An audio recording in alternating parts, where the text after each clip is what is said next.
حضرت محمود غزنوی نے ایک دن فرمایا کہ میں حضرت خضر علیہ السلام کی زیارت کرنا چاہتا ہوں. ایک غریب آدمی کھڑا ہوا, وہ کہنے لگا میں آپ کو زیارت کرا دیتا ہوں, لیکن ایک شرط ہے, میں غریب ہوں, 6 مہینے کا خرچہ آپ کو دینا ہوگا میرے بچوں کا. اس نے کہا ٹھیک ہے. 6 مہینے کے بعد محمود غزنوی نے اس کو بلایا. ہاں جی, خضر علیہ السلام کی ملاقات کا کوئی وظیفہ مکمل ہوا؟ اس نے کہا جی کچھ وظیفے الٹ ہو گئے, 6 مہینے اور چاہیے. اس نے کہا ٹھیک ہے. سال کے بعد اس کو پھر حضرت محمود غزنوی بلایا. فرمایا ہاں جی خضر علیہ السلام نہ کوئی میری ملاقات کا امکان پیدا ہویا, تسی وظیفے جو کر رہے ہو دریا دے کنارے. انہوں نے کہا جی میں کہاں, خضر علیہ السلام کہاں, میں نے تو آپ کے ساتھ جھوٹ بولا ہے, غریب آدمی تھا تو پیسے میرا روٹی پانی چل گیا 1 سال. تو محمود غزنوی کا مجلس لگی ہوئی تھی, ہزاروں لوگ موجود تھے, غوث بھی تھے, کتب بھی تھے, ابدال بھی تھے, محدث بھی تھے, مفسر بھی تھے. تو اس نے اپنے ایک وزیر کی طرف اشارہ کر کے کہا بتاؤ بھائی جو بادشاہ سے جھوٹ بولے اس کی کیا سزا ہے؟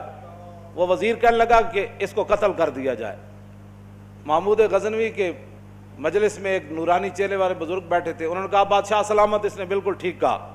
پھر اس نے ایک دوسرے وزیر سے پوچھا, اس نے کہا جی اس کی کیا سزا ہے جس نے بادشاہ سے داؤ بھی لگایا اور جھوٹ بھی بولا؟ اس نے کہا یہ گردن نہ اتاریں, یہ تو پھر جلدی مر جائے گا, اس پر کتے چھوڑے, یہاں تک کہ کتے اسے نوچ نوچ کر کھائیں تاکہ اس کو پتہ چلے بادشاہ سے جھوٹ نہیں بولا جاتا. تو وہ بزرگ نورانی چہرے والے کہنے لگے بادشاہ سلامت, اس نے ٹھیک کہا.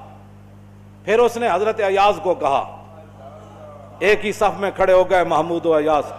حضرت ایاز کو کہا کہ ہاں جی آپ بتائیں. اس نے کہا بادشاہ سلامت, ایک غریب آدمی تھا, اس کے جھوٹ بولنے سے آپ کے وقار میں کوئی کمی نہیں آئی, اور 1 سال پیسے دینے سے آپ کے خزانے میں کوئی کمی نہیں ہے, یا آپ اس کو معاف کر دیں. وہ نورانی چہرے والا بزرگ کہنے لگا بادشاہ سلامت بالکل اس نے ٹھیک کہا. محمود غزنوی نے ان بزرگوں کو قریب بلایا, انہوں نے کہا یہ کیا بات ہے, جو گردن اتارنے کا کہتا ہے وہ بھی ٹھیک ہے, جو یہ کہتا ہے کہ کتے چھوڑ دیا جائے وہ بھی ٹھیک ہے, جو معافی کرتا ہے. اس نے کہا کہ جس نے کہا نا گردن اتار دو, یہ اس کا خاندان تھا کسائی, تو اس نے اپنے خاندان کا اظہار کیا ہے, گردنیں اتارنے کے عادی ہیں, اور کہا کہ غلطی تو تیری ہے جیسے تو نے ایسے لوگوں کو وزیر بنایا. اس نے کہا جس نے کتوں کا کہا نا کتے چھوڑو, اس کے آباء و اجداد بادشاہوں کے کتے نہلایا کرتے تھے.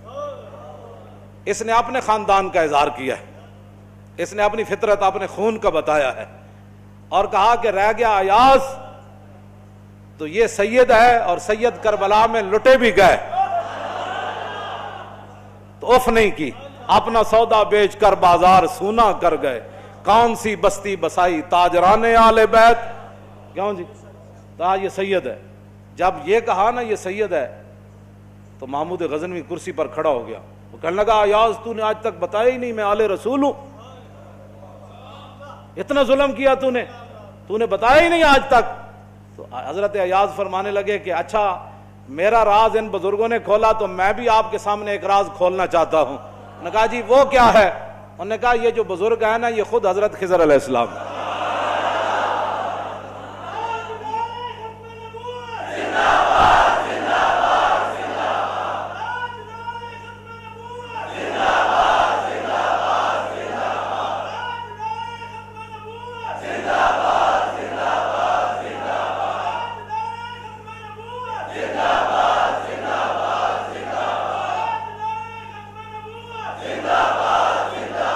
توجہ بھائی توجہ, آپ اور ہم خوش نصیب ہیں کہ ہم اپنے خون کا اظہار کر رہے ہیں. ہمارے آباء و اجداد نے صدقے یا رسول اللہ کے نعرے لگائے, ہمارے بڑوں نے حضور سے محبت کی, حضور کی ختم نبوت پر پہرے دیے, تو ہم اپنے خاندان کا اظہار کر رہے ہیں. اور جن لوگوں کو یہ مسئلہ نہیں سمجھ آ رہا ہے وہ اپنے خاندان کا اظہار کر